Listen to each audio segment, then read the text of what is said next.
Hi guys, Josh here, and this is my review of Flowers for Algernon by Daniel Keyes. Flowers for Algernon is a wonderful mix of tragedy that harkens back to American classics like Of Mice and Men, but is also a social science fiction story that reminded me of books like Mary Shelley's Frankenstein. Do I think this book is worth your time? Yes, I do. Flowers for Algernon is a story about Charlie Gordon. Charlie Gordon is a middle-aged American who works at a bakery, and it's never really classified, but I think it's fair to say he has a learning disorder. The book, being released in the 60s, doesn't use the phrase learning disorder, but I think it's fair to say that that's what this is.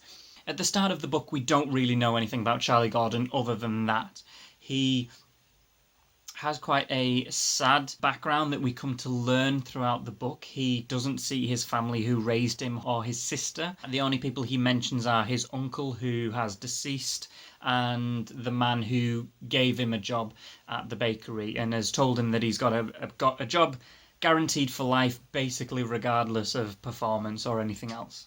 The main story of the book is that Charlie Gordon undergoes experimental surgery to see if it can increase intelligence. Algernon is a lab mouse who they first tried this experiment on and found that it was a resounding success, and they test this with wheels and mazes and things that they use with mice in tests, and they find that he's become incredibly intelligent and can recognize patterns and do everything, and it's brilliant. But they start to see that the mouse starts to show erratic behavior, and it sometimes is not even bothered by the cheese that is used to reward him, and sometimes attacks other mice and things like this, and they don't really understand why. And a very similar thing happens to Charlie. He not only becomes incredibly intelligent, he goes beyond anything that they had imagined. He becomes a genius like the world has never seen. He surpasses the very scientists that are working on him and experimenting on him and trying to help him through this.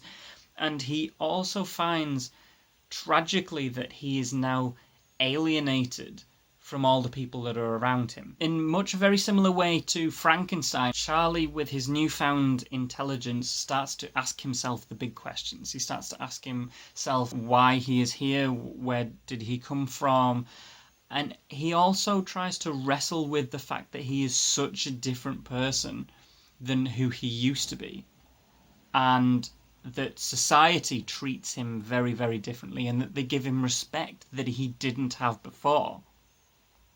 And he is very offended by this when people talk about how they've created this intelligent person as though he didn't really exist when he wasn't as intelligent as when he had a mental handicap or whatever. And he really tries to assert the fact that he is human, and he has always been human. He has always been a human being regardless of any other quality. I love the way that Daniel Keyes writes this book. The book is written as a series of diary entries, which are progress reports that Charlie has been asked to write so that they can see what he remembers, what he learns, and also how he views things emotionally. And that the emotion is the key driving force in the book, because all this surgery was able to do was increase his intelligence, boost his IQ, but it did nothing for his EQ, for his emotional intelligence. That is still left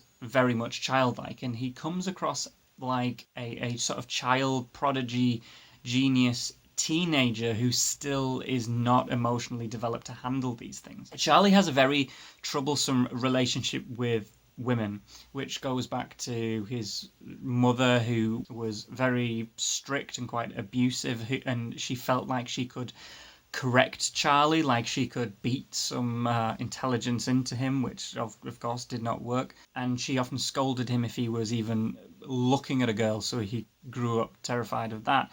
And then once he's able to work through these memories and evaluate them and use a bit of self-knowledge, pursues relationships with two women. There is Alice, who is part of the lab, who is a very intelligent, driven, ambitious woman, but finds herself kind of between a rock and a hard place because has been a major caregiver as he was developing and has given him lots of praise as he's grown and developed, but then finds herself outstripped by him, and she has nothing left to teach him. And in fact, she becomes quite intimidated because he is now referencing all the things that he is studying, and he speaks loads of different languages, and he can talk about the newest scientific papers, and she feels she has to go home and research them and read about them so she doesn't look stupid.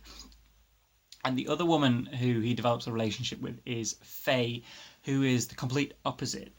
If Alice is Apollo, then Faye is Dionysus, as Nietzsche would put it, with the two halves. She is the go-getter who goes out to nightclubs, dancing all the time and drinks, and the way he actually meets her is that they live in the same block of flats, but she comes over via the fire escape and climbing in his window rather than going to the front door. And in fact, she always leaves her own front door open. She doesn't bother locking it. So in that sense, Charlie has the two parts. He has the intelligence and the drive and the orderliness in Alice, and then the excitement and the adventure from Faye, and his reactions to what he wants in life is fascinating.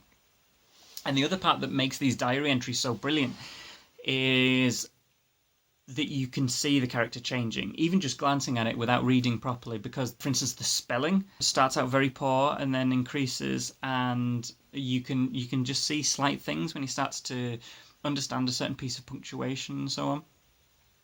And also the length of them.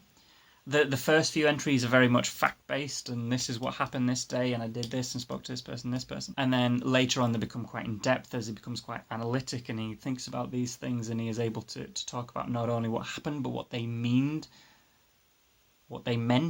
and what they meant to Charlie. And the early parts also do have a lot of irony in them. He is able to describe things in a way where Charlie doesn't understand them, but we understand them.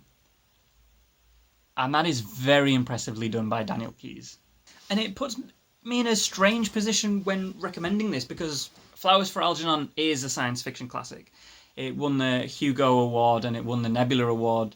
And on the one hand, I want to say you don't need to be a science fiction fan to love this. I really think it is first and foremost a tragedy, and it does come to a tragic ending, and this becomes quite apparent about halfway through the book, but I still couldn't put it down, and I had to keep reading and reading, even though I knew things were going to go horribly, horribly wrong toward the end. And as I say, it did remind me of this American great tradition of tragic books like To Kill a Mockingbird and Of Mice and Men. It really did make me think of those.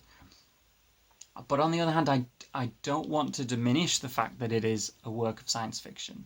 And I don't want to say you don't need to be a science fiction fan, because if I met a huge science fiction fan, I would always be saying, well, then you need to read Flowers for Algernon. It is that good. I think the brilliance in it is that you forget that it is incredible. It happens so gradually and so believably that you forget that this is something that wouldn't happen. But then it makes you wonder if it really would happen, which is the brilliance of science fiction. You know, they're not making Jurassic Park, and they're not making Frankenstein's monster, but they are playing God and doing something incredible, and it does make you ask big questions. If I'm not making this obvious, this book touched me. This book had such a profound effect on me, and a profound emotional impact on me, and I read it in a couple of days. I couldn't put it down. And it is a book that I'm going to read many times in the future. So with that, I wholeheartedly recommend Flowers for Algernon by Daniel Keyes if you want a hard-hitting, tragic, internal analysis of a character. Then read this.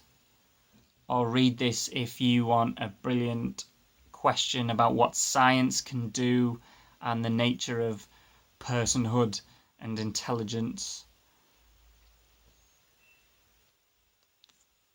Brilliant. Thanks for watching. Happy reading.